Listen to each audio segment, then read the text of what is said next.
मुजरिम किरण गोपाल गोरे, उम्र 24 साल, पत्नी सुहास रमेश गोरे पे लगाया गया हत्या का आरोप साबित हो चुका है।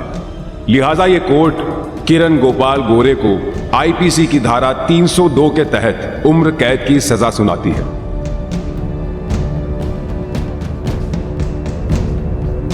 देखा जाए तो हर इंसान थोड़ा बहुत स्वार्थी जरूर होता है, लेकिन जब इंसान का स्वार्थ किसी दूसरे के जीवन के लिए खतरा बन जाए या फिर किसी दूसरे की खुशी को छीन कर पूरा किया जाने लगे तो वो स्वार्थ नहीं रहता बल्कि अपराध बन जाता है और वो इंसान अपराधी। हमारा आज का केस भी कुछ ऐसा ही है।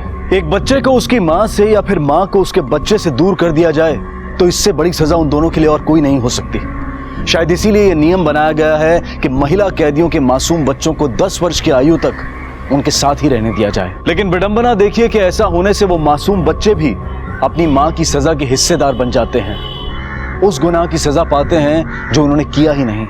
यहाँ भी किरण पर दोष साबित हो चुका था, लिहाजा उसके नवजात बच्चे को भी उसी के साथ जेल में रखने की इजाजत दे दी गई।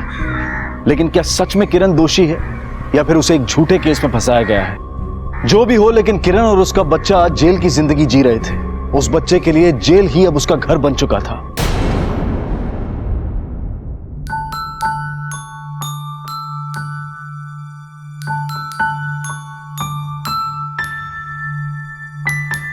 बेटा चलो खाना खा लो। मुझे नहीं खाना। अरे हे सगळं नंतर कर, पहिले जेवून घे। पर मुझे नहीं खाना।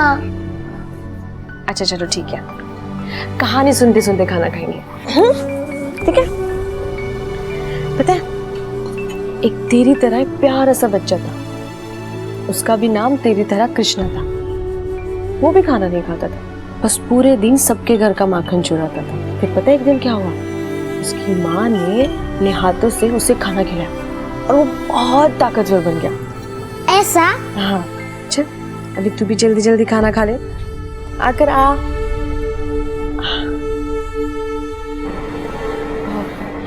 मैडम वो मेरे पेरोल का क्या हुआ?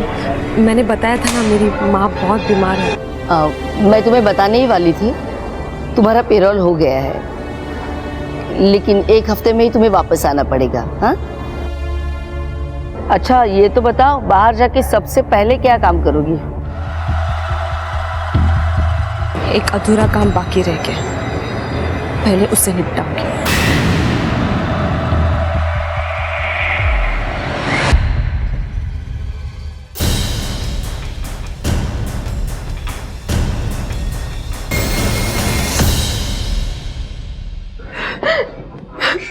बॉडी को सबसे पहले किसने देखा? जी मैंने देखा था। ये लो। तुम क्यों लाई? तो फिर कौन लाएगा? काम वाली आज भी नहीं आई है। शालिनी जरा देखना, पापा अभी तक उठे नहीं क्या? ठीक है। आपके घर में आपके पिता का मर्डर हुआ और किसी ने कुछ नहीं सुना? सर पापा का कमरा नीचे है, हमारा और बेटा बहू का कमरा ऊपर की तरफ है, सिर्फ सनी का कमरा नीचे है। और पापा को जब भी किसी चीज की जरूरत होती थी वो बेल बजा देते थे। तुमने भी कुछ नहीं सुना? नहीं सर, मैंने कुछ भी नहीं सुना सर। पाटिल बॉडी को पोस्टमार्टम के लिए भेजो, फॉरेंसिक वालों को बुलाओ। सर मैंने बाहर से दरवाजा और खिड़कियां सब जगह चेक किया, मगर फोर्स एंट्री का कोई सबूत नहीं है। इसका मतलब कातिल इसी घर से है। ये आप क्या कह रहे हैं सर? आपका मतलब है कि ये सब हम में से किसी ने? लेकिन हम ऐसा क्यों करेंगे? नहीं, मैं जानती हूँ ये किसने किया है। ये जरूर वो किरण ने किया है। किरण? कौन किरण? सर वो 5 साल पहले हमारे यहाँ काम करती थी। और हाँ, हम लोगों के अलावा इस घर की चाबी सिर्फ उसी के पास है। और सर 2 दिन पहले वो यहाँ पे आई थी।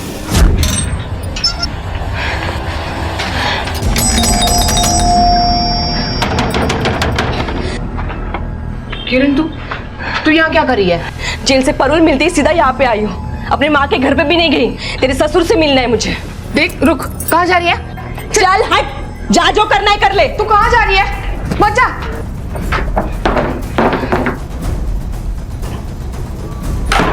आओ ये देखो किरण आ गई है, जल्दी नीचे आओ।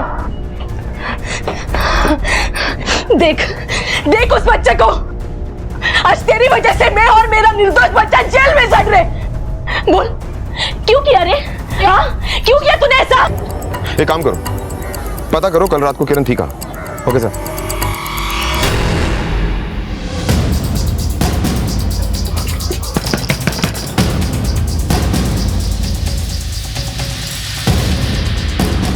ये किरण सुहास गोरे यहीं रहती है ना? हाँ साहब, पर आप लोग आज ही उसे लेने आ गए। अभी तो उसे पेरोल पे छूटे हुए 3 दिन ही हुए हैं। जानते हैं हम, लेकिन किरण से हमें कुछ जरूरी बात करनी है, इसलिए उसे मिलने के लिए आए। बुलाइए उसे। क्या हुआ साहब? तुम नारायण निगम को जानती हो? जी जानती हूँ। तो तुम्हें यह भी पता होगा कि कल रात को उनका मर्डर हो गया? नहीं सर, मुझे कुछ नहीं पता, मैंने कुछ नहीं किया है सर। सच बोल रहा, आई शपथ सर। कल रात को कहाँ थी तुम? मैं तो घर पर ही थी, मैं तो जल्दी 9 बजे सो गई थी कल। हाँ साहब, ये सच बोल रही है। ये कितना सच बोल रही है और कितना झूठ, इसका पता हम लगवा ही लेंगे। घर की तलाशी लो और देखो कहीं निगम के घर की चाबी मिलती है क्या।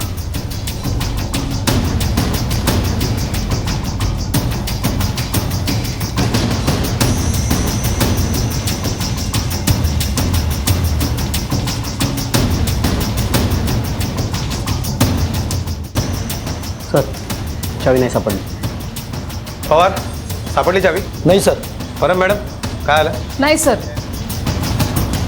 साहब मैं सच बोल रही हूँ, मैंने नारायण जी को नहीं मारा। मैं मेरे बच्चे की कसम खा के कह रही हूँ साहब। आप मुझे दोबारा झूठे केस में मत सजा दीजिए। मेरे बच्चे की जिंदगी तो अभी शुरू भी नहीं हुई। कहीं ऐसा ना हो कि वो पूरी जिंदगी। रात को किरण को तुमने जाते हुए देखा? नहीं साहब, मैं तो अपनी दुकान 10 बजे बंद करके घर चला जाता हूँ। अच्छा, तो तुम तो ये भी बता सकते हो कि रात को किरण कहीं बाहर गई थी? हाँ सर, देखा था। वो रात को अपने घर के बाहर ही आई थी, करीब 1 या 1:30 बज रहा था उस टाइम। आई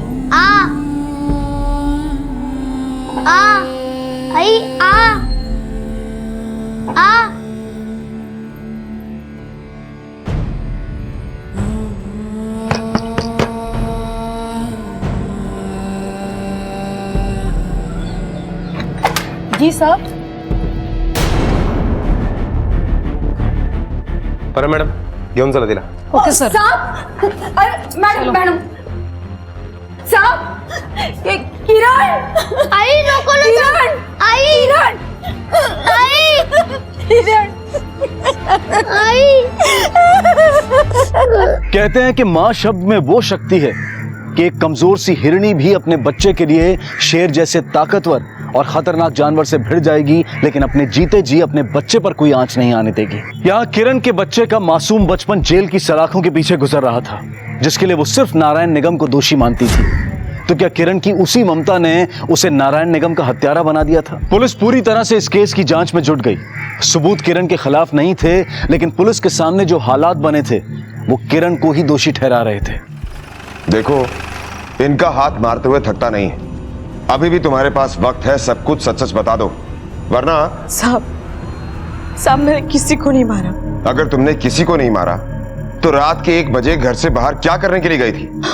साहब मैं बाथरूम गई थी, क्योंकि हमारे घर में बाथरूम नहीं है, इसलिए। नारायण की पोस्टमार्टम रिपोर्ट के हिसाब से उसका मर्डर रात के 1 से 2 बजे के बीच में हुआ है। तुम्हारा घर उसके घर से 15 मिनट की दूरी पर है और तुम्हारे पास उसके घर की चाबी भी है ना? नहीं साहब, मैं 5 साल से इस जेल में हूँ, मेरे पास कोई चाबी नहीं है। मैं सच कह रही हूँ, मैंने किसी को नहीं मारा। ये सब मुझे फंसाने के लिए किया जा रहा है। पहले भी मेरे साथ ऐसा हुआ है और अब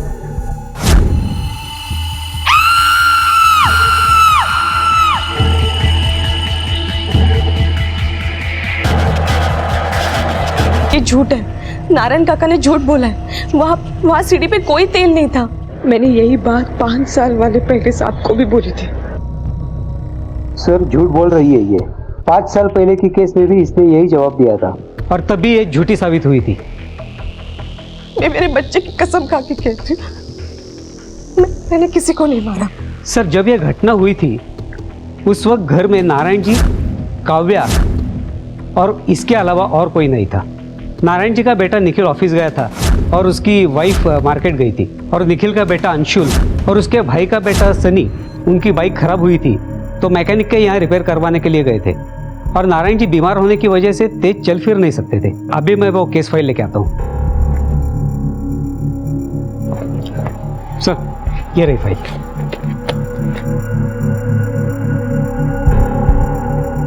मैंने किरण से पूछताछ की, डॉक्टर को बुलाने के लिए कहा तो किरण ने कहा सीढ़ियों पे तेल गिरा था और उसकी वजह से काव्या का पैर फिसल कर वो गिर पड़ी। लेकिन किरण ने हमसे बताया कि ऐसा कुछ नहीं था। जब वो डॉक्टर को लेकर आई थी तब उसने सीढ़ियों पे तेल देखा था, उससे पहले तेल नहीं था सीढ़ियों पे। किरण झूठ क्यों बोल रही थी मुझे पता है। क्यों? क्योंकि वो हमें ब्लैकमेल करना चाहती थी। उसने कहा था कि मुझे पैसे दो नहीं तो मैं तुम्हें फंसा दूंगी। साहब, नारायण काका ने झूठा बयान दिया था। मैंने कोई पैसे नहीं मांगे थे। आज उनके कारण मैं और मेरा बच्चा जेल में सजा काट रहे। ये देखो, आप ऐसे अंदर जा नहीं सकते। पाटिल, ये कैसा शोर? कौन है वहाँ? अरे साहब जाने दो ना अंदर, ये अपनी माँ से कभी दूर नहीं रहा है। देखो देखो कैसे मुरझा सा गया है। ये देखिए, आप इस तरह अंदर जा नहीं सकते। चलो निकलो यहाँ से। अरे आपके पास इंसानियत नाम की चीज है भी या नहीं? एक माँ को उसके बच्चे से दूर रख के आपको क्या फायदा मिलेगा? देखिए हमें अंदर जाने दो साहब। ये देखिए पवार, बच्चे को उसकी माँ के पास ले जाओ, हम बाद में पूछताछ कर लेंगे।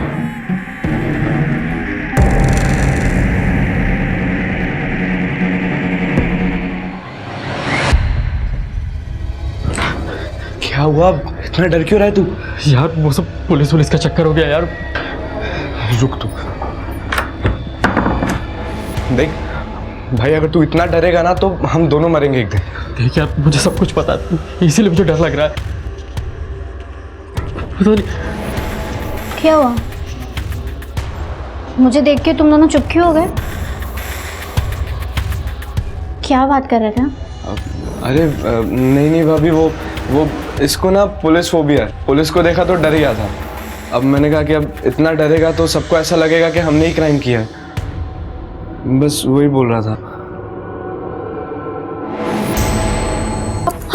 अब ये सब क्या? अच्छे से करो। सर मैं बोल रहा हूँ ये कुछ नहीं कर सकती। आपको कुछ गलतफहमी हुई होगी। ये तो चींटी नहीं मार सकती है तो काव्या को कहाँ से मारेगी? और ब्लैकमेल करना नहीं सर, ये नहीं कर सकती है। आई शपथ बोल रहा हूँ सर मैं सच बोल रही हूँ, मैंने कुछ नहीं किया। सर ये देखिए,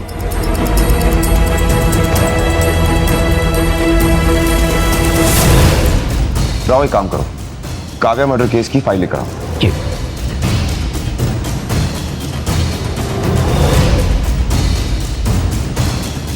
ठीक है सर। सर, ये रही काव्या की पोस्टमार्टम और फॉरेंसिक रिपोर्ट की फाइल। सर, काव्या की मौत सर के ऊपर चोट लगने की वजह से हुई है और उसके साथ हाथापाई भी हुई थी। सर, काव्या के केस तो सॉल्व हो चुके हैं। मुझे लगता है कि हमें नारायण निगम के केस पर ध्यान देना चाहिए। नहीं पाटिल, मुझे लगता है काव्या माथुर और नारायण निगम। देखो, ये रोने धोने का नाटक बंद करो और सच सच बताओ, काव्या नर्स के साथ तुम्हारा बहुत झगड़ा होता था ना? हाँ होता था साहब, लेकिन गलती उसी की होती थी।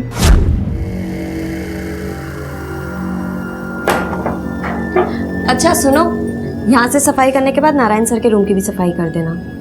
नहीं मैडम, मैं वो वहाँ नहीं जाऊंगी। क्यों नहीं जाओगी? पैसा पूरे घर की सफाई करने का लेती हो ना? हाँ मैडम, लेकिन मैं पेट से हूँ ना, और बड़े साहब बहुत बीमार रहते हैं। मेरे आई ने बोला है कि बीमार लोगों के यहाँ पे मत जाया कर। मैंने शालिनी ताई को बोल दिया इस बारे में। क्या बकवास कर रही हो तुम? ये तुम और तुम्हारी माँ दोनों गवार और जाहिल हो। ए रुक, क्या बोला तुमने? हम जाहिल गवार हैं? हाँ है, लेकिन तुम तो बहुत पढ़ी लिखी हो ना, तो ये बात भी नहीं जानती कि एक माँ बनने वाली औरत के साथ किस तरीके से बात किया जाता है। चुप हो जा, मेरा दिमाग मत खराब कर। हाँ, बड़ी आई दिमाग वाली। देख, जबान संभाल कर बात कर, वरना क्या करेगी तू? हाँ सर, उस दिन भी वो काव्या मुझे और मेरी माँ को बहुत गंदा बोल रही थी। मुझे बहुत गुस्सा आया, लेकिन साहब मैंने उसको मारा नहीं साहब। अच्छा, अगर तू इतनी भली औरत है तो तूने नारायण निगम के घर वालों को ब्लैकमेल क्यों किया? पूरे 3 लाख रुपए मिले तेरे घर से। मुझे नहीं पता कि वो पैसे मेरे घर में कैसे आए। हाँ, सब मेरा पति मुझे बोलता था वो पैसे के बारे में। शायद उसने लाए होंगे वो। किरण, मैं क्या बोल रहा हूँ, जरा विचार कर। थोड़ा सा झूठ बोलने से हमारी जिंदगी संवर सकती है, तो क्यों ना करे। जरा से पैसों के लालच में तुम मुझसे इतना बड़ा पाप करवाओगे? अरे काव्या की हत्या जिसने की है वो सजा भुगते ना। आज के जमाने में ना पैसा ही सब कुछ है, पैसे के सिवा कुछ नहीं होता है, और ये पाप पुण्य कुछ नहीं होता है। मैं झूठ हरगिज नहीं बोलूंगी, समझ लो ना। तुझे तो समझाना ही बेकार। मनो को समझो ना। मैंने ये बात 5 साल पहले वाले पुलिस को बताई थी, पर सबने मिलके सारे सबूत मेरे खिलाफ बना दिए थे। लेकिन अब ऐसे लग रहा है सर कि मुझे मेरे पति की बात मान के झूठ बोलना चाहिए था, ताकि मैं और मेरा बच्चा जेल में न होते। मैंने ये बात 5 साल पहले वाले पुलिस को बताई थी, पर सबने मिलके सारे सबूत मेरे खिलाफ बना दिए थे। लेकिन अब ऐसे लग रहा है सर कि मुझे मेरे पति की बात मान के झूठ बोलना चाहिए था, ताकि मैं और मेरा बच्चा जेल में न होते। सर, ये नारायण निगम मर्डर केस तो और भी उलझता जा रहा है। किरण के पास नारायण निगम को मारने का मोटिव तो है, लेकिन किरण के खिलाफ हमारे पास कोई सबूत नहीं है। पाटिल, मुझे लगता है कि हमें ये काव्या मर्डर केस की दोबारा से गहराई से पूछताछ करनी चाहिए। कोई ऐसी कड़ी है जिसे हम मिस कर रहे हैं। लेकिन सर, काव्या का मर्डर किरण ने किया है, यह साबित हो चुका है। हाँ, सारे सबूत किरण के खिलाफ हैं। किरण को पहले मर्डर की सजा हो चुकी है, लेकिन अगर उसने दूसरा खून किया है तो फिर वो इनकार क्यों कर रही है? सजा तो वही रहने वाली है। हो सकता है फिर नारायण निगम के घर के किसी मेंबर ने उनको मार दिया हो। फिर वो उनका बेटा निखिल हो सकता है, या निखिल की बीवी शालिनी हो सकती है, निखिल का बेटा अंशुल या अंशुल की बीवी राशि, या तो अंशुल का चचेरा भाई सनी। ये सभी शक के दायरे में। लेकिन पाटिल, एक बीमार आदमी को मारने के पीछे किसी का क्या मकसद हो सकता है? सर, पिछले 25 सालों से नारायण निगम बीमार चल रहे थे, और इन 2 सालों में तो उनकी हालत इतनी खराब हो गई थी कि बिना किसी के सहारे वो घर में चल फिर भी नहीं सकते थे। शायद इसी बात से परेशान होकर किसी ने उन्हें मार दिया हो। नारायण निगम को मारने का सबसे ज्यादा मोटिव किरण के पास है, और अगर काव्या मर्डर केस में किरण को फंसाया गया है, इसका मतलब काव्या का मर्डर किसी और ने किया है। हो सकता है, लेकिन सर हम राशि को शक के दायरे में नहीं ले सकते, क्योंकि काव्या का जब मर्डर हुआ था तब तक राशि की नारायण निगम के पोते अंशुल के साथ शादी भी नहीं हुई थी। पाटिल, एक काम करो, इस काव्या मर्डर केस के जितने भी गवाह हैं उनसे दोबारा बयान लो, और पिछले दिए हुए बयान को मैच करो, देखो कोई फर्क आता है। और सबसे पहले किरण के पति सुहास से जाकर पूछताछ करो। ओके।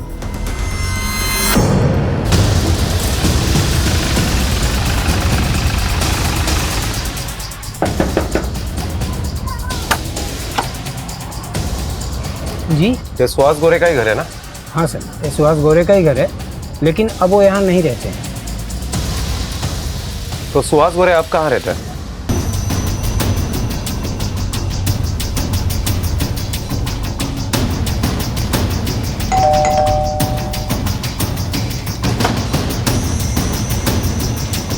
सुहास? हाँ साहब, क्या बात है? कौन है सुहास? क्या हुआ? कुछ नहीं, तू अंदर जा, मैं बात कर रहा हूँ ना, जा। हाँ साहब। बस बस, नया घर, नई बीवी, तूने तो सब कुछ बदल डाला। क्यों साहब, नया घर लेना, शादी करना जुर्म है क्या? अरे सर, सर इस तरह मार क्यों रहे सर मुझे आप? पैसे कमाना, शादी करना कोई जुर्म तो नहीं है ना? बिल्कुल नहीं है, लेकिन पहले शादी से डिवोर्स लिए बिना दूसरी शादी करना यह जुर्म है। अब ये बता, तेरे पास इतने पैसे आए कहां से? वो मैं स्टेट एजेंट का काम करता था, थोड़े शेयर्स खरीदे, उससे पैसा आता है साहब। अच्छा, रानी, ये तेरा पासबुक, और इस पासबुक में हर महीने की 12 तारीख को 25,000 रुपए की एंट्री है, वो भी पिछले 5 साल से। अगर तू शेयर मार्केट से पैसे कमाता है या अपने स्टेट एजेंट की बिजनेस से पैसे कमाता है, तो उनकी एंट्री क्यों नहीं है? कौन देता है तुझे ये पैसे? बोल। आप मुझे यहां क्यों ले आए हो? देखिए सर, मैं एक शरीफ आदमी हूं। तो अपनी इसी शराफत का परिचय देते हुए सब कुछ सच सच बताइए। कैसा सच? तो ये बताइए किरण के पति सुहास को आप हर महीने 25,000 रुपया क्यों देते हैं? बोलिए। अब जब बात खुली गई है तो मैं सच को और छुपा नहीं सकता। कैसा सच? सर, ये सब मैंने सिर्फ अपने पापा को बचाने के लिए किया। उन्होंने काव्या के साथ गलत करने की कोशिश की और फिर इसी छीना झपटी के धक्के में वो गिर के मर गई। इसे एक्सीडेंट का रूप देने के लिए सीढ़ियों पर तेल गिराने का काम भी पापा ने ही किया, जिसके बारे में मुझे सिर्फ बाद में ही पता चला। मिस्टर निखिल, आप अच्छी तरह से जानते हैं जुर्म करना ही नहीं बल्कि जुर्म को छुपाना भी एक अपराध है। इतनी बड़ी सच्चाई छिपाई आपने हमसे। आपकी वजह से किरण ही नहीं बल्कि उसके बच्चे की भी जिंदगी खराब हुई और इसकी सजा मिलेगी आपको।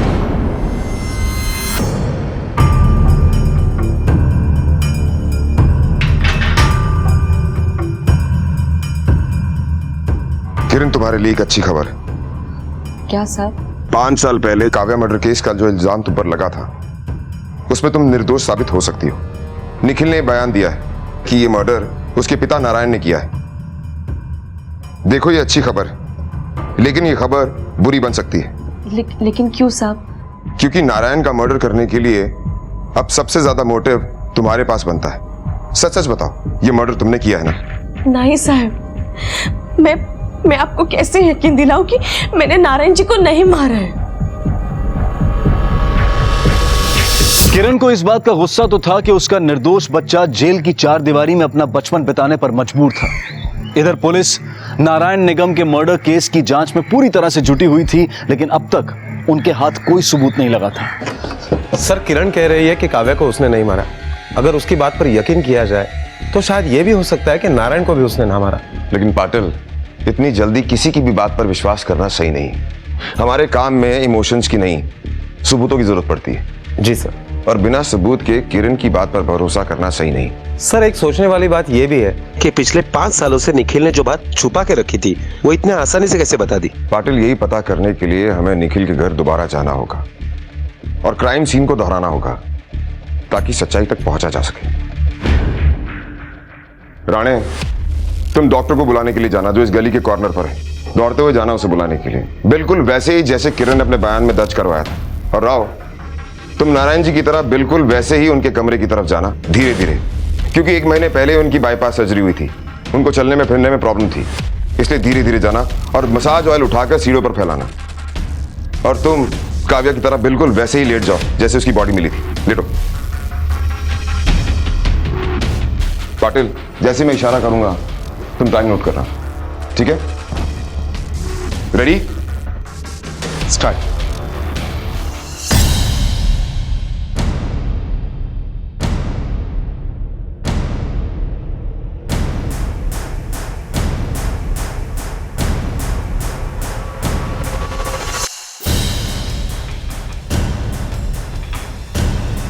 स्टॉप।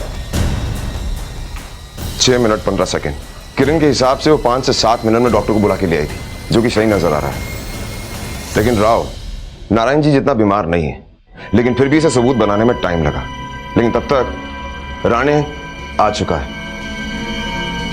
इसका मतलब नारायण जी ने भी ये कत्ल और सबूत मिटाने का काम नहीं किया है। और अगर उन्होंने किया है तो इसमें जरूर किसी ने उनका साथ दिया। और यह भी हो सकता है ये कांड किसी और ने किया है। इससे साफ साफ साबित होता है कि जिस दिन काव्या का मर्डर हुआ उस दिन नारायण जी के साथ कोई और भी था जिसने ये कांड किया है। नहीं, लेकिन सच में उस दिन घर पे और कोई नहीं था। वो आप भी हो सकती हैं, आपके पति निखिल भी हो सकते हैं, अंशुल भी हो सकता है, सनी भी हो सकता है, जिसके बारे में आप लोग हमें नहीं बता रहे, लेकिन हम पता लगा के रहेंगे। घर में 2 जवान लड़के थे, एक जवान नर्स थी उस वक्त, और इनके बारे में कुछ भी पता करने की कोशिश नहीं की गई। सर, सारे सबूत किरण के खिलाफ थे और जब जांच हुई तब घर वाले क्लीन साबित हुए थे।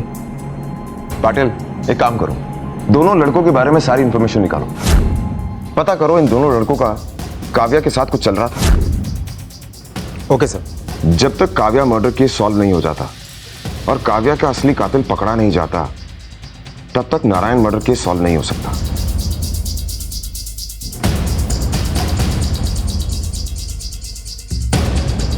ये निखिल निगम को जानते हो? हाँ साहब, जानते हैं। वही ना, कुछ दिन पहले जिनके घर में बाप का मर्डर हुआ है। क्या हुआ साहब? निखिल निगम के यहाँ 2 लड़के रहते हैं, एक उनका बेटा अंशुल और दूसरे उनके भाई का लड़का सनी। ये दोनों लड़के कैसे हैं? हाँ साहब, अंशुल बहुत सीधा लड़का है, 24 साल से देख रहे, लेकिन ये जो सनी है बहुत तेज लड़का है। 5 साल पहले गांव से आया है, लेकिन बड़ों बड़ों को टोपी पहनाता है। मतलब? कई लड़कियों को टहलाता है। अच्छा, इनके यहाँ पर 5 सालों पहले एक नर्स काम करती थी, काव्या नाम की। क्या कभी काव्या के साथ इसे देखा था? हाँ साहब, देखे हैं, बाइक पे चिपक के जाती थी।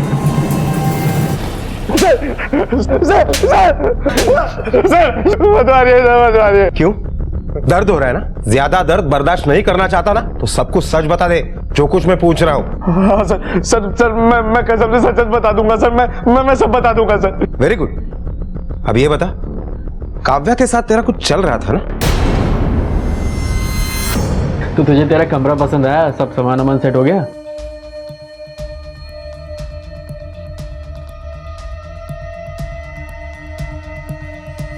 ये कौन है? कौन? अरे जो नीचे गई वो नर्स की ड्रेस पहनी है। अच्छा, वो काव्या है, दादाजी की नर्स। क्या है कि दादाजी की देखभाल करते करते मम्मी की तबीयत भी ठीक नहीं रही, तो इसीलिए इसको रखा है। अब ये 24 घंटे दादाजी का ख्याल रखती है, दवाई ववाई देती है। तूने कुछ किया नहीं इसके साथ अभी तक? हे सनी, ये ऐसी लड़की बिल्कुल नहीं है, तू गलत सोच रहा है। वो ये सब गलत हरकत नहीं कर सकती। तेरी काव्या को ऐसा फंसाऊंगा ना बेटा कि जैसा बोलूंगा ये वैसा ही करेगी, समझा? चल 1000 की शर्त लगाएगा? बोल ना। चल ठीक है, लगी शर्ट।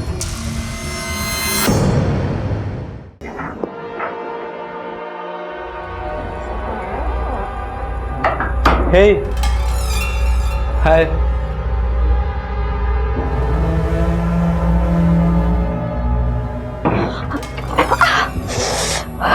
क्या हुआ? देख के करना चाहिए ना काम तुम्हें।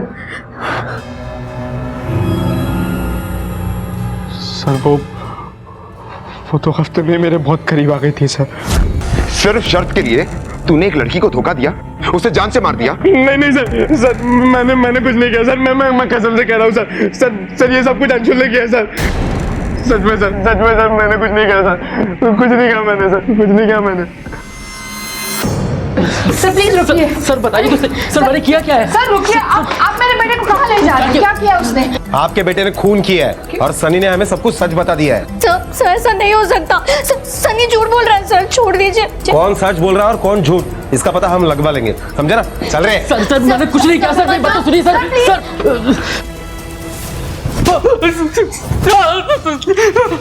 क्यों मारा तूने काव्या को? सर बताता हूँ सर मैंने उसको जानबूझ के नहीं मारा था सर। और सर जब मैंने सारी बात दादाजी को बताई तो मुझे बचाने के लिए। अब ये बता कि तेरे दादा ने तेरी इतनी मदद की, फिर तूने उन्हें क्यों मारा? नहीं सर मैंने दादाजी को नहीं मारा। सर मेरा यकीन कीजिए, मैं भला उनको क्यों मारूंगा सर मैंने दादाजी को नहीं मारा सर।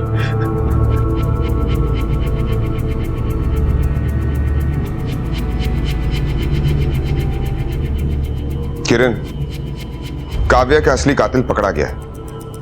कौन है साहब? अंशुल, नारायण का पोता। आज उसने कबूल किया है कि उसने मर्डर किया है। अब तुम बहुत जल्दी निर्दोष साबित हो जाओगी। लेकिन साहब, मेरे और मेरे बच्चे की जिंदगी के 5 साल तो इस जेल में चले गए ना, उनके एक झूठ की वजह से। देखो, मैं जानता हूं तुम्हारे साथ जो कुछ भी हुआ बहुत गलत हुआ, लेकिन अभी भी तुम्हारे सर से बला टली नहीं। क्यों? क्योंकि सिर्फ काव्या का कातिल मिला है, नारायण का नहीं।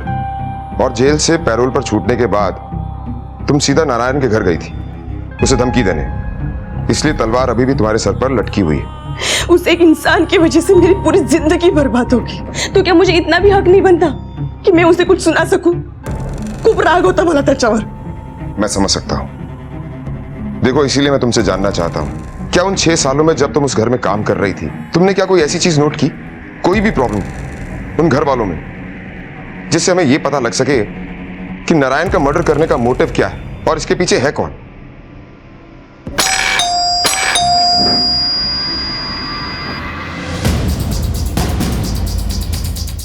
सर मेरा बेटा नहीं आया?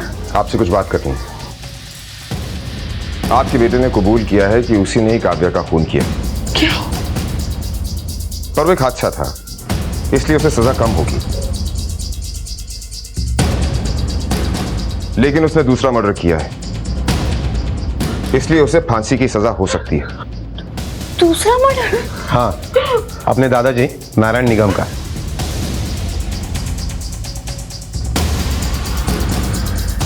नहीं सर, वो ऐसा नहीं कर सकता। आपके बेटे ने कबूल किया है कि ये काम उसी ने किया है। लेकिन सर वो ऐसा क्यों करेगा? ये तो वही बता सकता है।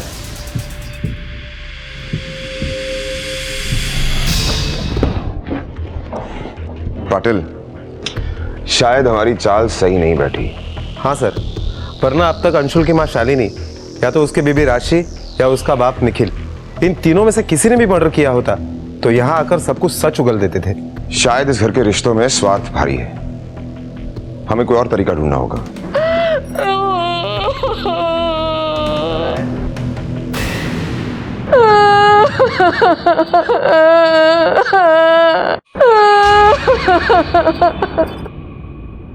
सर, इनको आपसे कुछ बात करनी है।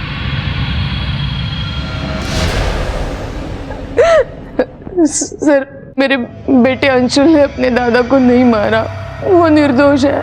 उसने नहीं मारा तो फिर किसने मारा है? मैंने मारा है उनको। सर, पिछले 10 सालों से उनकी बीमारी से मैं परेशान हो गई थी सर। खुद भी नहीं मर रहे थे और हमें भी जीने नहीं दे रहे थे। उस दिन जब किरण पैरोल पर छूटकर घर पे आई, उसने पापा को धमकी दी थी। किरण के बारे में सोचा है आपने? तो उस बेचारी ने क्या बिगाड़ा था आपका? 5 साल गुजार दिए उसने जेल में, अपने मासूम बच्चे के साथ। पता है सर, अपने बेटे की वजह से चुप थी और शायद इसी बात की सजा मुझे और मेरे बेटे को मिल रही है। कहते हैं सत्यमेव जयते, सच की हमेशा जीत होती है और किरण के केस का अंत भी ऐसा ही हुआ। सच बोलने की उसे एक बड़ी कीमत चुकानी पड़ी, लेकिन आखिरकार उसे इंसाफ मिला। अंशुल को काव्या के मर्डर के लिए, शालिनी को नारायण की हत्या करने के लिए और निखिल को किरण के केस में पुलिस से सच छुपाने के लिए गिरफ्तार किया गया। ये सभी इस वक्त न्यायिक हिरासत में हैं और चार्जशीट की तैयारी चल रही है। अपराध को छिपाने की नहीं, मिटाने की कोशिश की जानी चाहिए और ये एक बहुत बड़ी सच्चाई है कि सच को ज्यादा देर तक दबाकर नहीं रखा जा सकता। मीना बेन ने तो सब्जी वाले को ऐसी डांट लगाई कि पूछ मत। तू होती तो तू भी डांट लगाती। इतनी महंगी सब्जियां बेच रहा था। हाँ। अच्छा है तू बाजार नहीं जाती, नहीं तो इतनी महंगी सब्जियां मिल रही कि तू तो कुछ खरीदती भी नहीं। वाह, हिल मत, बाल खराब हो जाएंगे, तुझे लग जाएगी। हाँ,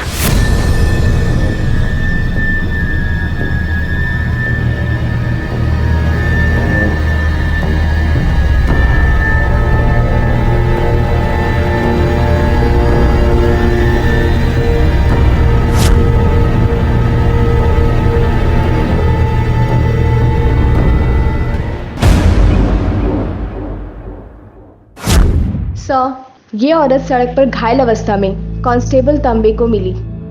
क्या नाम है माँ जी आपका? और आपको इतनी चोटें कैसे लगी हैं? कहाँ रहती हैं आप? सर, लगता है काफी समय से भटक रही हैं। बहुत डरी सहमी से लग रही हैं सर, अभी तक कुछ कहा भी नहीं है। पहले इनका मेडिकल चेकअप करवाओ और जहाँ ये मिली थी वहाँ आसपास इनकी फोटो सर्कुलेट करवाओ, शायद कोई पहचान ले। सर। और शिरके, चेक करो इनसे रिलेटेड कोई मिसिंग कंप्लेंट है क्या?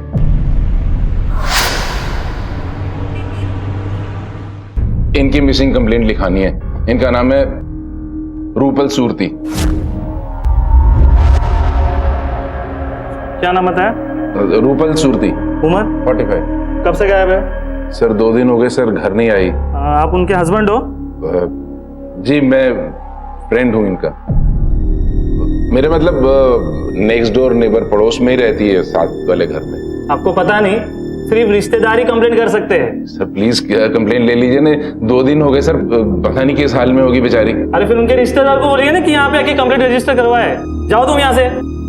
बड़ौदा की रहने वाली रूपल उसी बूढ़ी औरत की बेटी थी जो मुंबई में दर दर भटकते हुए पाई गई थी और बदकिस्मती से अब खुद रूपल लापता थी। उसके परिवार या करीबियों में से किसी ने भी सामने आकर उसकी मिसिंग कंप्लेंट दर्ज नहीं करवाई। क्या वाकई रूपल के परिवार में से किसी को भी उसकी कोई फिक्र नहीं थी? हैरानी की बात यह थी कि जहां रूपल बड़ौदा से गायब हुई थी, वहीं उसकी बूढ़ी मां दूर मुंबई तक कैसे जा पहुंची, और कई दिनों की छानबीन के बावजूद पुलिस के हाथ कुछ नहीं लगा था। कौन हो तुम? घर घर जाना है? जहाँ आपको लेके जा रहे हैं वो भी आपके घर जैसा है। आप जैसे बहुत से लोग वहाँ रहते हैं। चलिए ना। मेरी बेटी वो आएगी मुझे ले जाने के लिए। माँ जी, क्या नाम है आपकी बेटी का? रूपा, राधिका। हाँ, राधिका। वो आएगी ना मुझे लेने के लिए। माँ जी, आपकी बेटी कहाँ रहती है? आपका घर कहाँ है? घर बड़ौदा।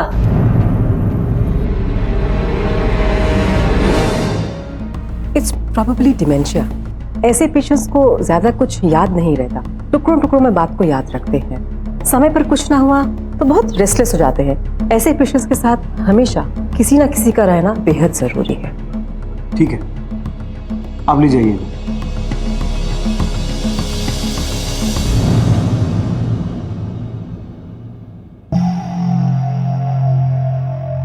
सर, लगता है भीड़ भाड़ में हाथ छूट गया और खो गए। हो सकता है हाथ जानबूझ के छोड़ा गया हो। जब ये मिली थी, इनके हाथ में कुछ सामान था? नहीं सर। इसका मतलब है राधिका और बड़ौदा के अलावा हमारे पास कोई इन्फॉर्मेशन नहीं है। शिरके, तुम बड़ौदा जाओ, वहां के पुलिस स्टेशन से कांटेक्ट करो और पता करो इनके नाम की कोई मिसिंग कंप्लेंट है क्या। सर। बट आसपास के सभी पुलिस स्टेशन में इस फोटो को सर्कुलेट करवा दो। Okay sir. और पता करो इनके नाम की कोई मिसिंग कंप्लेंट रजिस्टर्ड है क्या। Thank you sir. हमने इनकी गुमशुदगी की रिपोर्ट मुंबई के सारे न्यूज़पेपर में छापी थी। क्या यहाँ के भी लोकल पेपर में छपाई जा सकती है? गुड आइडिया, बट शहर के सभी न्यूज़पेपर में मिसिंग रिपोर्ट छपा दो। Okay sir.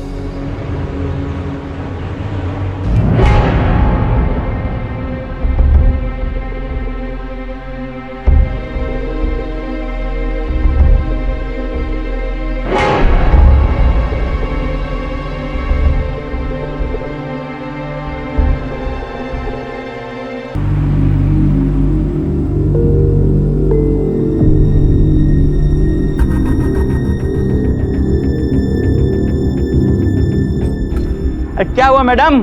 क्या जल्दी में हो? गाड़ी मची है क्या? है?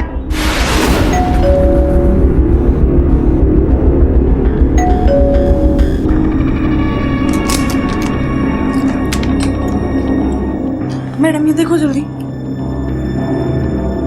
जिग्नेश!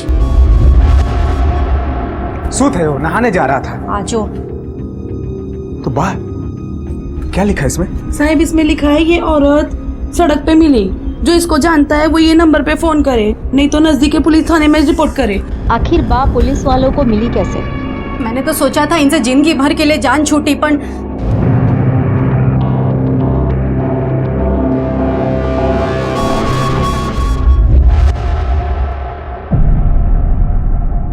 सर, अभी तक कुछ पता नहीं चला कि औरत कौन है और कहां से आई, और बड़ौदा से भी कोई इन्फॉर्मेशन नहीं मिली। डॉक्टर का कहना है कि उन्हें डिमेंशिया हो सकता है। अगर ऐसा है तो नाम और जगह का कंफ्यूजन भी हो सकता है, लेकिन वाकई में अगर डिमेंशिया है तो। सर, आपको लगता है कि औरत झूठ बोल रही? I am not very sure. Sir, इसका मतलब ये राधिका और बड़ौदा दोनों मनगढ़ंत कहानी हो सकती है। हो सकता है, और अगर ये कहानी मनगढ़ंत है तो उसके पीछे भी कोई कहानी होगी जिसका हमें पता लगाना है। सर, बाहर दो लोग आए जो बोल रहे हैं इस बूढ़ी औरत के रिलेटिव है। सर, मैं जिग्नेश, पद्मा सुरती का बेटा, इनका।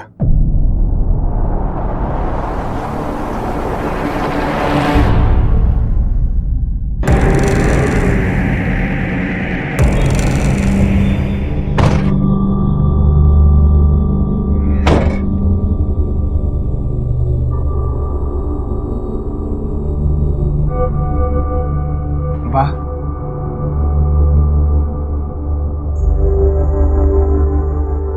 अरे તું આવી ગયો બેટા? આ જો ને, મને કેટલું વાગ્યું છે. અહીં પણ જો. મારી રાધિકા ક્યાં છે? राधिका? हाँ माने रूपल? हाँ हाँ रूपल रूपल ये क्या છે? अरे ने बोलाव ने रूपल, अरे आओ ने, क्या છે તું? रूपल, शांत हो जाइए। ये रूपल कौन है? बहन है इनकी, बा उसी के साथ रहती है बड़ौदा में। बा यहाँ है तो रूपल कहाँ है? क्या हुआ है रूपल को? फोन स्विच ऑफ आ रहा है। बेटा तू बोलता क्यों नहीं? बात हमने कई खबर हो तो बोली थे उन्हें रूपल क्या छे। अरे मने खबर हो तुम क्या पूछो? अरे तुम्हारा दिमाग खराब है क्या? रूपल को कुछ हुआ, बा को कैसे मालूम होगा? आप लोग इतने श्योर कैसे हैं कि रूपल को कुछ हुआ ही है? नहीं नहीं सर, मुझे कुछ नहीं पता। कैसे भाई हो तुम? तुम्हें यही नहीं पता कि तुम्हारी बहन मिसिंग है? और तुमने पुलिस कंप्लेंट क्यों नहीं करवाई? कहीं ये सब तुम्ही ने तो नहीं करवाया? अरे नहीं सर, रूपल तो बड़ौदा में रहती है मेरी माँ के साथ। लेकिन तुम्हारी माँ तो यहाँ मुंबई में मिली। आखिर माजरा क्या है?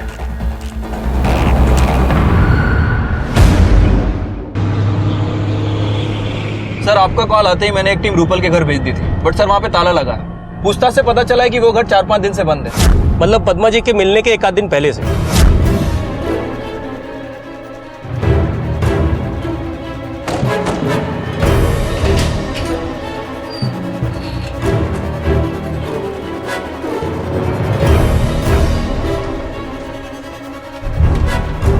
ताला तोड़ दो।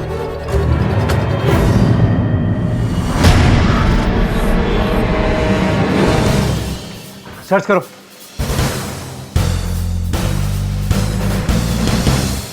भाटिया वहां देखो।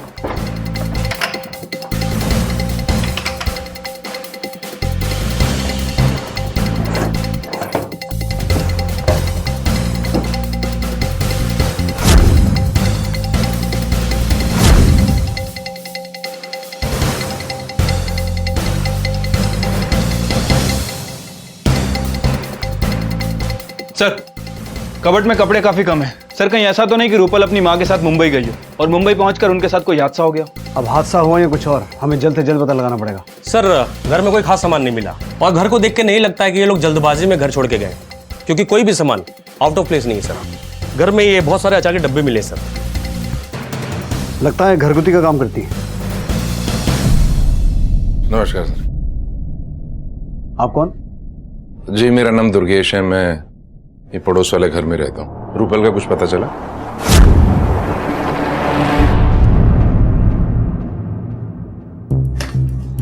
अब तक बल्ब नहीं लगाया तुमने जिग्नेश।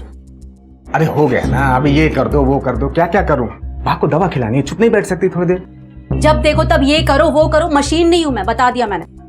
अरे अब ये समझ में नहीं आ रहा कि कौन सी दवा देनी है। डॉक्टर क्या लिखा है इसमें, पता नहीं रूपल कैसे कर लेती है सब। अब ये बताओ, बा ने અહીંયા જ રાખશો કેમ?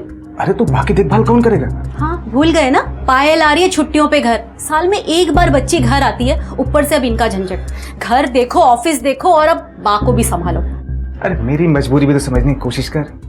थोड़े दिन के बाद है, सब ठीक हो जाएगा। क्या कुछ करोगे? अगर तुमने कुछ नहीं किया ना तो फिर मुझे ही कुछ करना पड़ेगा, बता देती हूँ मैं। धीरे बोल, नहीं बात सुन लेगी। एक काम करते, पहले रूपल को ढूंढना होगा, वो मिल जाएगी, सब ठीक हो जाएगा। अपन बड़ौदा चलते हैं, आगे क्या करना है वहां देखते हैं, ठीक है?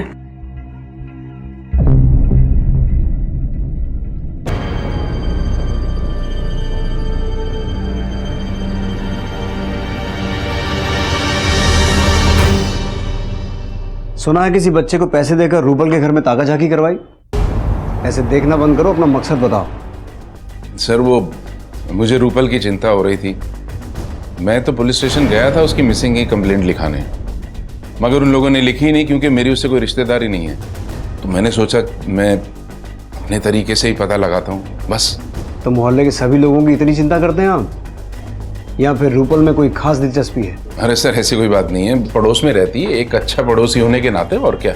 लगता है रूपल बड़ौदा से बाहर गई है। नहीं नहीं, ऐसे नहीं हो सकता। इतने यकीन के साथ कैसे कह सकते? वो जाती तो मुझे बताकर जाती। वो जब भी बाहर जाती है तो पूरे मोहल्ले को बता के जाती है, या फिर तुम्हारा बताकर जाने वाला कोई स्पेशल रिश्ता है उसके साथ? सर कैसी बात कर रहे हैं, कोई रिश्ता नहीं है, बस एक दोस्त है, पड़ोस में रहती है, बस इसी वजह से।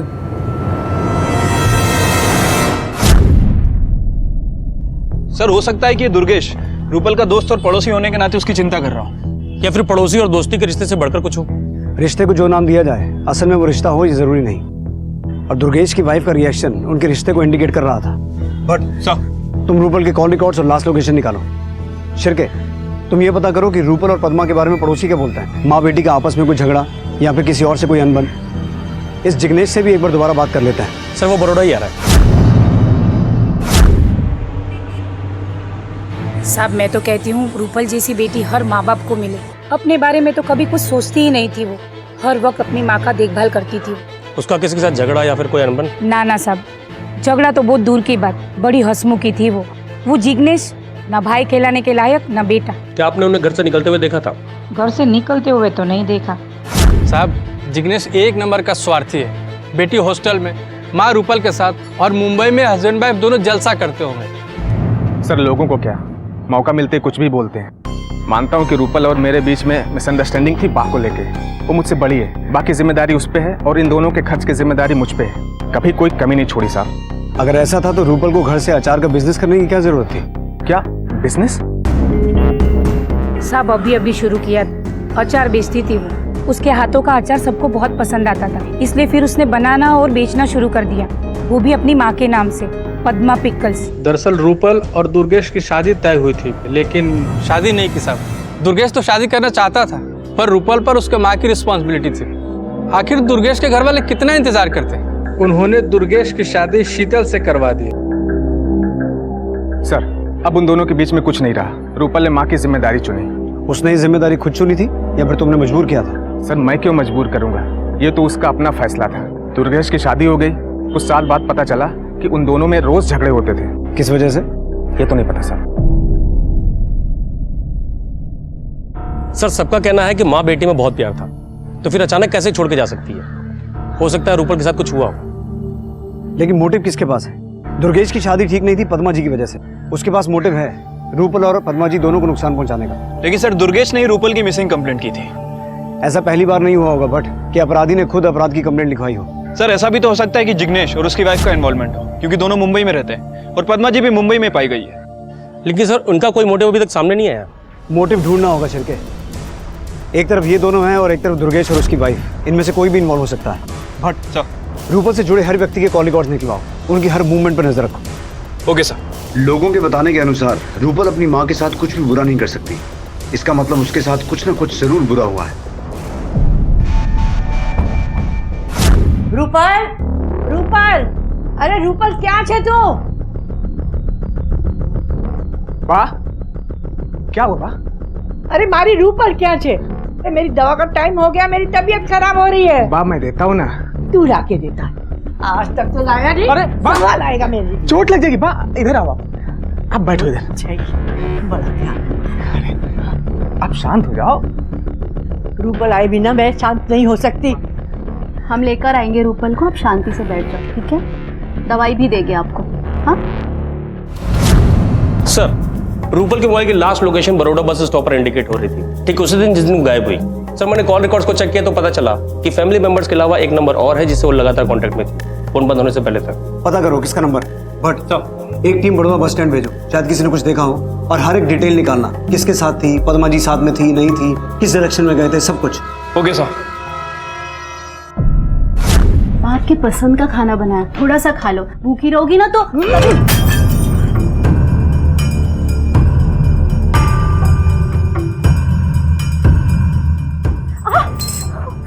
हेमू लगा क्या? छोड़ो तो, बहुत हो गया ये सब, अब मैं और ये सब बर्दाश्त नहीं कर सकती। बा है मेरी, उसे अकेले कैसे छोड़ दूं? मुझे वो सब कुछ नहीं पता, मैं ये सब छोड़ छाड़ के मुंबई जा रही हूँ। मुझे न तुम्हारी माँ से लेना देना है और न ही तुम्हारी बहन से। थक गई हूँ मैं इतने सालों से इनका बोझ उठा के। अब और यहाँ थोड़ी देर भी रही ना तो मैं खुद को मार लूंगी या फिर इनको मार दूंगी। तुम तो अरे कहाँ जा रही हेमू?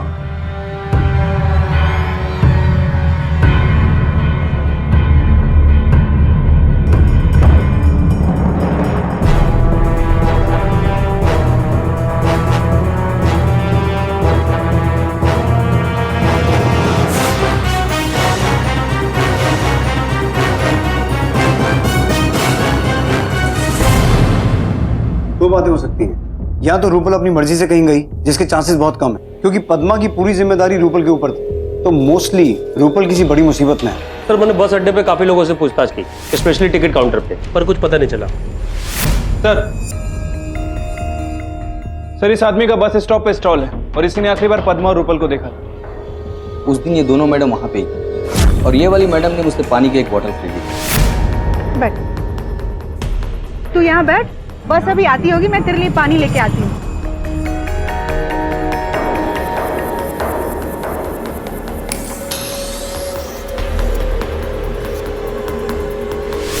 अच्छा ये दोनों ही मैडम थी कि साथ में कोई और भी था? नहीं साहब, ये दोनों ही साथ में थी, इसके अलावा कोई नहीं था। ये कौन सी बस में गई थी, कुछ याद है?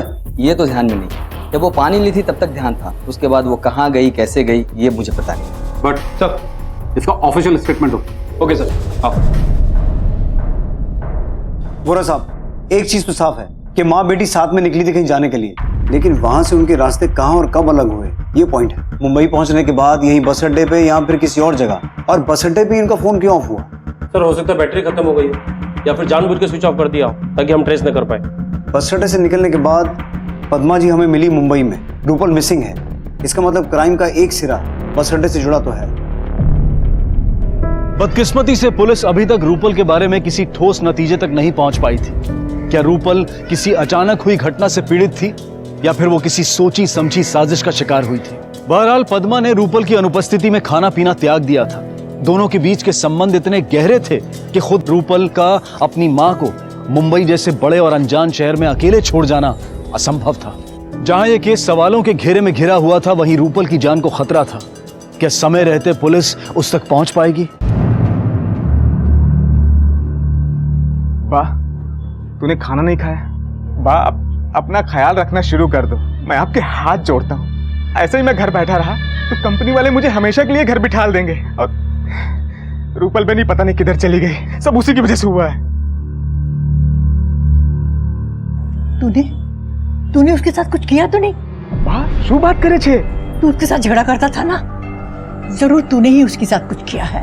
वाह, ये सब उसकी बेवकूफी की वजह से लड़ाई होती थी। अब आप इतनी छोटी सी बात लेके क्यों बैठे हो?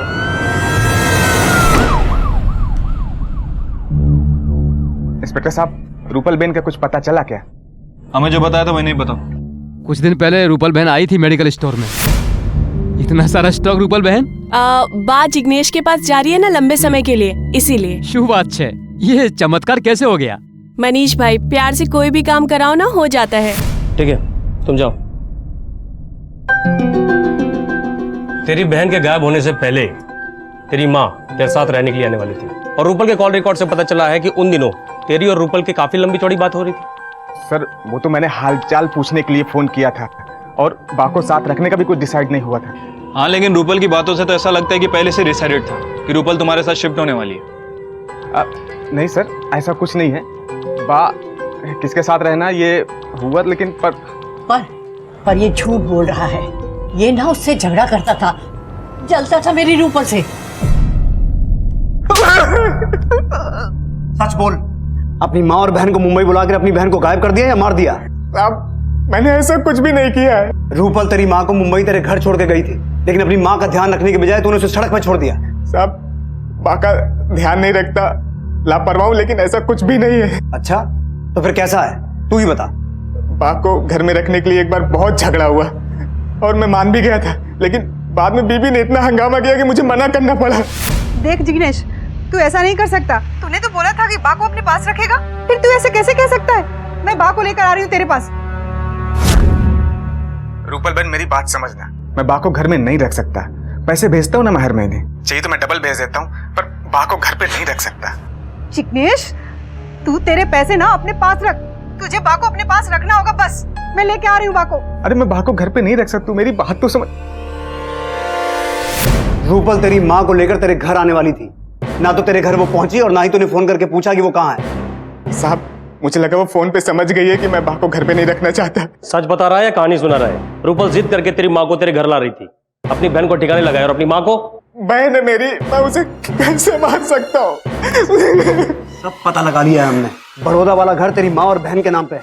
प्रॉपर्टी का लालच बड़े बड़े रिश्तों को निकल जाता है जिग्नेश। अपनी माँ और बहन को ठिकाने लगाकर बड़ौदा वाला घर अपने नाम पे करना चाहता होगा। नहीं सर, ऐसा कुछ भी नहीं है। मैं मानता हूँ कि बाकी जिम्मेदारी मैं ठीक से नहीं निभा रहा था, लेकिन इसके लिए बीबी भी जिम्मेदार है। और सच कह रहा हूँ साहब, मैंने अपनी बहन के साथ कुछ भी गलत नहीं किया है। मैं उसके लिए खुद परेशान रहता हूँ, मेरा यकीन कीजिए।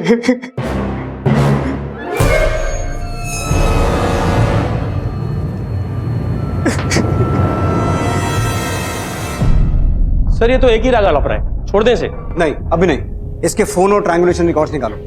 ये इकलौता आदमी है जो ये जानता था कि रूपल अपनी माँ के साथ मुंबई आने वाली है। शायद ये भी जानता हो कि किस बस से आने वाली है। जब तक इसके सारे रिकॉर्ड्स मिल नहीं जाते, इसे और तोड़ो। हमें रूपल की तलाश और बारीकी और तेजी से करनी होगी। जल्द से जल्द ये पता लगाना पड़ेगा कि किसी मुसीबत से जूझ रही है। अरे दવાનો वक्त થઈ ગયો, ક્યાં છે તું?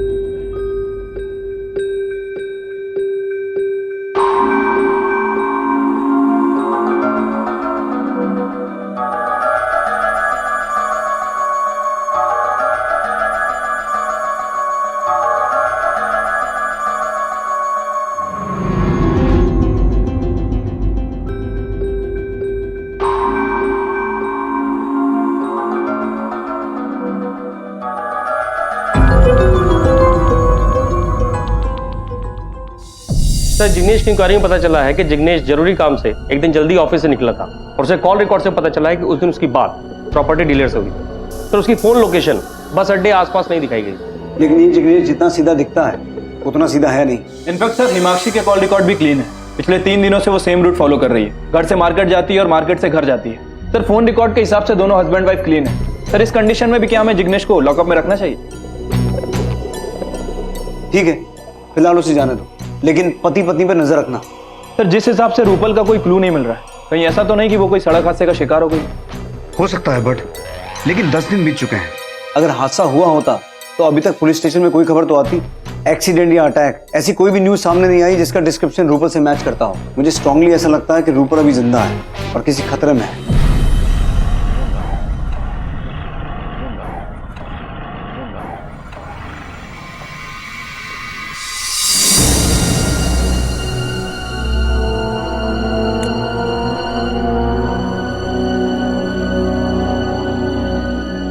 बा, यहाँ क्या कर रही हो? कौन हो तुम? मैं दुर्गेश। कौन दुर्गेश?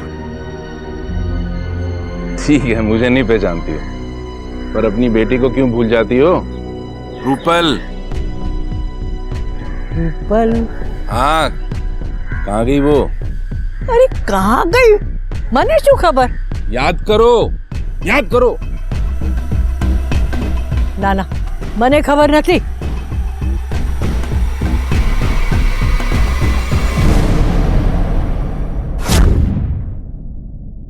सर 2 तारीख तक जिस नंबर से लगातार रूपल की बात हो रही थी वो किसी विपुल मेहता के नाम पर रजिस्टर्ड है। सर ये विपुल मेहता एक ब्रोकरेज कंपनी चलाता है। मैंने उससे बात की है, वो अभी ऑफिस में मिलेगा।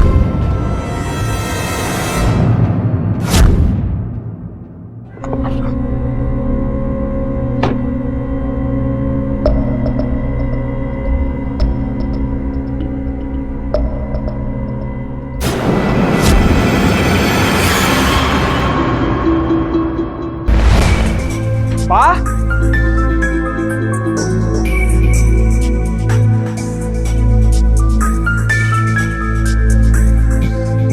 वाह,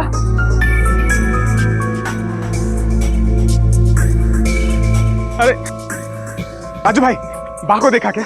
नहीं तो क्या हुआ? भाई साहब, बा को देखा क्या? बा को नहीं देखा।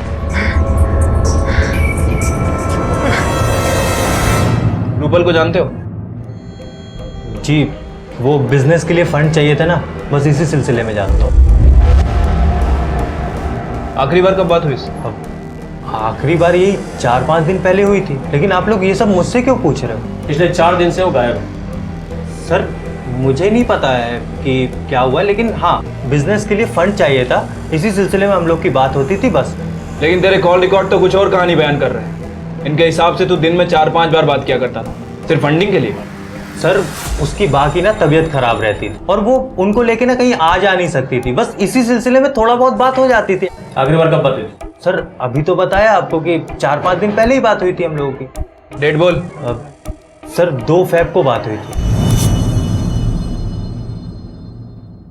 सर हमने विपुल से बात की है और सर पता चला है कि उसने आखिरी बार 4-5 दिन पहले रूपल से बात की थी और सर उसका बयान फोन रिकॉर्ड से मैच भी हो रहा है। वो दोनों अक्सर फंडिंग को लेकर बात किया करते थे। सर रूपल की मिसिंग न्यूज सुन के विपुल के रिएक्शन चेंज हो गए थे सर।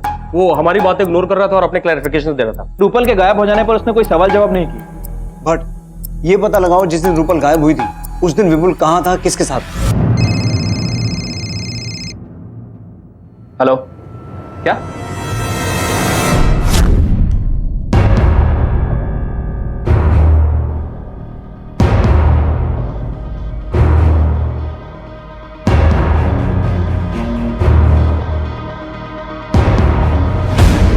कौन था पद्मा का कातिल? आखिर इस हत्या के पीछे वजह क्या थी? और रूपल कहाँ थी? क्या रूपल और पद्मा एक ही क्रिमिनल के शिकार हैं या फिर दो अलग हैं? पोस्टमार्टम की रिपोर्ट के मुताबिक पद्मा की हत्या 2 से 4 के बीच में हुई और जिग्नेश को हमने 4:30 बजे छोड़ा। सर इसका मतलब जिग्नेश ने पद्मा जी का मर्डर नहीं किया, लेकिन किसी और से करवा तो सकता है। और मान लें कि पद्मा के मर्डर में उसे क्लीन चिट मिल जाती है, लेकिन रूपल के मिसिंग केस में वो अभी भी सस्पेक्ट है। पद्मा के पास चोरी के लायक कुछ था नहीं, इसलिए ये रॉबरी का केस तो नहीं। लेकिन जिस तरह से मर्डर हुआ है ये आपसी दुश्मनी की तरफ इशारा करता है। जिग्नेश या तो उसकी बीवी हिमाक्षी या फिर दुर्गेश। मुझे स्ट्रांगली ऐसा लगता है कि रूपल के गायब होने का पद्मा के मर्डर के साथ कोई ना कोई कनेक्शन तो है।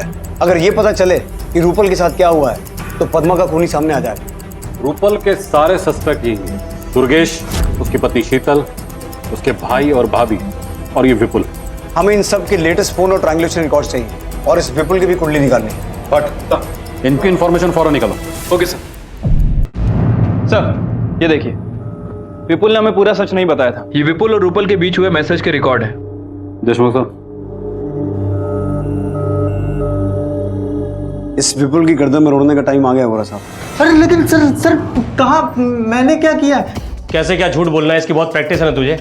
तेरे और रूपल के रिश्ते की सच्चाई पता चल चुकी है मुझे। सर हम दोनों सिर्फ एक दूसरे की जरूरतें ही पूरी कर रहे थे बस, और ऐसा सीरियस वाला कुछ भी नहीं था हम लोगों के बीच। रूपल तुझसे प्यार करती थी ना?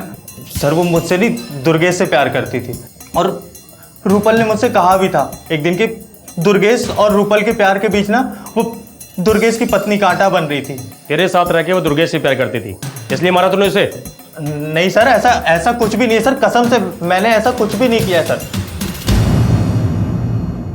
सर वो दोनों एक दूसरे से प्यार करते थे, लेकिन अपनी माँ की खातिर रूपल ने दुर्गेश से शादी नहीं की। दुर्गेश अपने लाइफ में आगे बढ़े, उन्होंने मुझसे शादी कर ली, लेकिन शादी के बाद भी रूपल के लिए उनकी परवाह कम नहीं हुई। फिर तो आप रूपल से बहुत चिढ़ती होंगी, दुर्गेश पद्मा जी से और आप रूपल से। कहीं ऐसा तो नहीं कि आपने ही रूपल को? नहीं सर, ये आप क्या कह रहे हैं? मैं तो ऐसा सोच भी नहीं सकती थी। और ये भी बहुत अच्छे हैं, मुझे इन पर पूरा भरोसा है। मैं हाथ जोड़ के विनती करती हूँ सर, इन्हें अरेस्ट मत कीजिए। मैं तो आपकी बात करने वाला था, फिर आपको ये क्यों लगा कि मैं दुर्गेश को अरेस्ट कर लूंगा? आप ऐसे ही किसी को भी अरेस्ट कर लेते हो ना, इसलिए। शीतल को ऐसा क्यों लगा कि हम उसे नहीं उसके पति को अरेस्ट करने गए थे? स्ट्रांगली पॉसिबल है कि वो अपने पति का ऐसा कोई राज जानती है जो अभी तक हमारे सामने नहीं आया। सर धीरे धीरे इस केस में शक की सुई दुर्गेश और विपुल की तरफ जा रही है। राइट, इन दोनों पे कड़ी नजर रखो, इनके मूवमेंट की हर एक खबर होनी चाहिए हमें।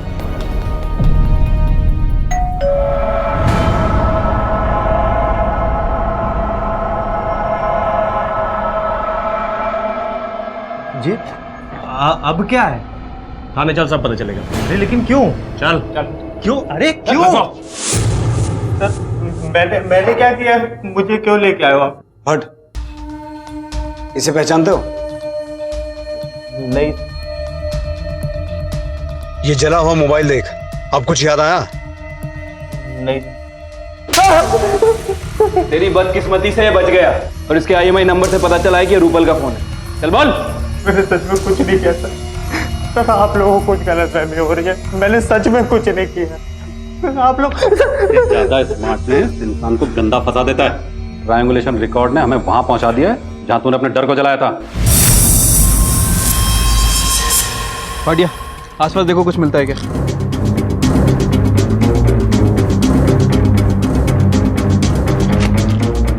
एक्सपर्ट टीम को भेजो, देखो डेटा रिकवर होता है क्या। चश्मदीद गवाह है हमारे पास, जिसने तुझे ये सब जलाते हुए देखा था।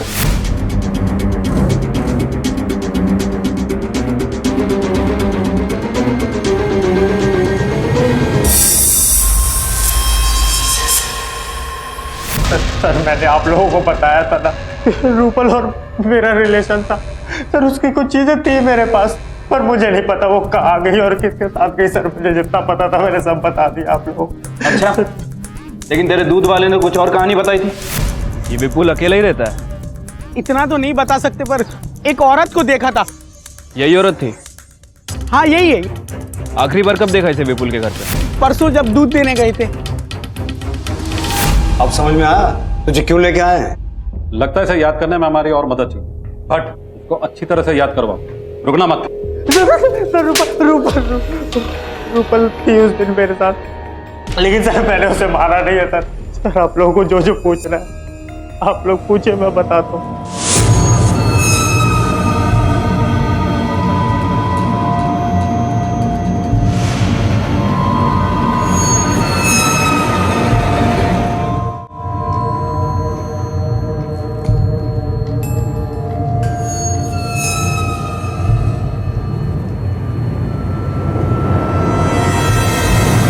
रूपल खुद आई थी मेरे पास, मैंने सोचा अच्छा है टाइम पास हो जाएगा। विपुल शादी करते हैं ना, फिर मुझे यूं ऐसे छुप छुप के नहीं आना पड़ेगा यहाँ। शादी ठीक है, शादी भी कर लेंगे, लेकिन अभी तो कुछ और करने का मुहूर्त हो रहा है। विपुल मैं तुम्हारे साथ घर बसाना चाहती हूँ। और तुम क्या पागल हो गई हो क्या? तुमको समझ में नहीं आता यार, हम लोग शादी कैसे कर सकते हैं? अपनी उम्र देखो, मेरी उम्र देखो। जब तुमने मुझे आई लव यू कहा था तब मेरी उम्र का फासला नजर नहीं आया, और जब तुम मेरे साथ यूं वक्त बिताते हो तब मेरी उम्र का फासला नजर नहीं आया था, और जब शादी की बात आई तो मेरी उम्र चुभने लगी तुम्हें। अरे पगली, कुछ चीज़ों के मज़े लेने के लिए उम्र नहीं देखी जाती, और वैसे भी मेरे घर वालों ने मेरी शादी तय कर दी है। तुम्हारी शादी तय हो गई? हाँ। तुम्हें मेरे बारे में जरा सा भी ख्याल नहीं आया? यार तुम पागल हो क्या? तुम क्या 10-12 साल की बच्ची हो? जो मैंने जो किया तुम्हें समझ में नहीं आया? सुनो, जरूरत तुम्हारी भी थी, इसलिए तुम मुझे अपने पास आने दी। तुम मुझे ऐसे धोखा नहीं दे सकते विपुल। शादी शादी शादी, अरे मुझे नहीं करनी थी उसके साथ शादी। सर मैंने सोचा थोड़ा टॉर्चर करूंगा तो वो खुद ही मुझे छोड़ के चली जाएगी। सर उस दिन जब आप लोग ऑफिस आए थे ना, उसके बाद मैं अपने घर वापस गया था। मैंने वहां पे देखा रूपल नहीं थी, बस उसकी कुछ चीजें पड़ी हुई थी और वो बैग था बस। मैंने सोचा सर कि वो भाग गई होगी। मैंने वो चीजें और वो बैग उठा के ले जाके जला दिया सर, बस इसके अलावा और मैंने कुछ भी नहीं। हेलो, ठीक है सर।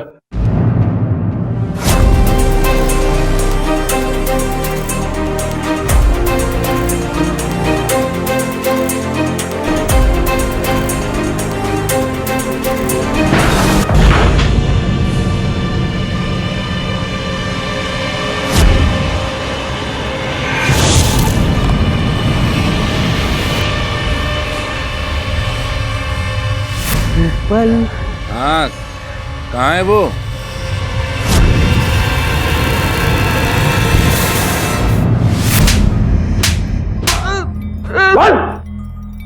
सर मैं रूपल को प्यार करता हूँ, इसीलिए उसको बचा रहा था। बाल बना, खाना खिलाना, कपड़े पहनाना, सुबह से रात हो जाती थी पर मेरे काम नहीं खत्म होते थे। बाहर घूमना, सजना, संवरना, त्योहार मनाना, ये सब मेरी जिंदगी से कोसों दूर थे। रूपल बेटा, एक गिलास पानी पिला दे, गला सूख रहा है।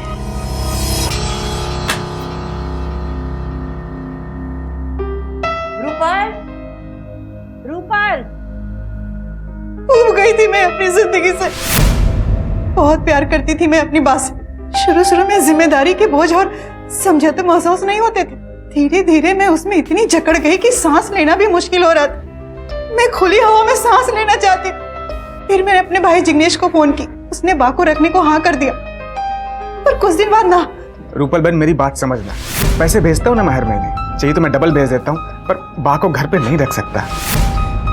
टूट तो बहुत पहले गई थी, पर अपने आप को बिखरने नहीं देना चाहती, इसलिए मैंने बा को मुंबई छोड़ दिया।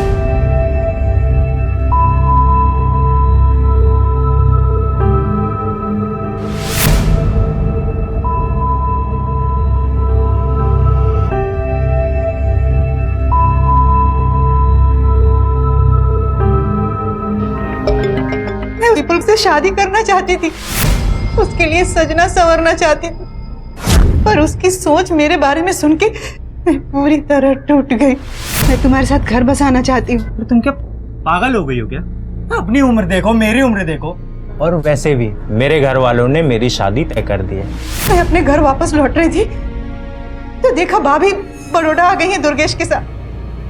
माँ को देखते ही अरे रूपल बेटा, आ भी गई तू, बहुत अच्छा किया। यहाँ ना मेरा कोई ध्यान नहीं रखता है, न मेरे खाने का न मेरी दवा का। चल चल बेटा घर चल। मैं ऑटो लेकर आता हूँ, तुम तब तक बाग को संभालो।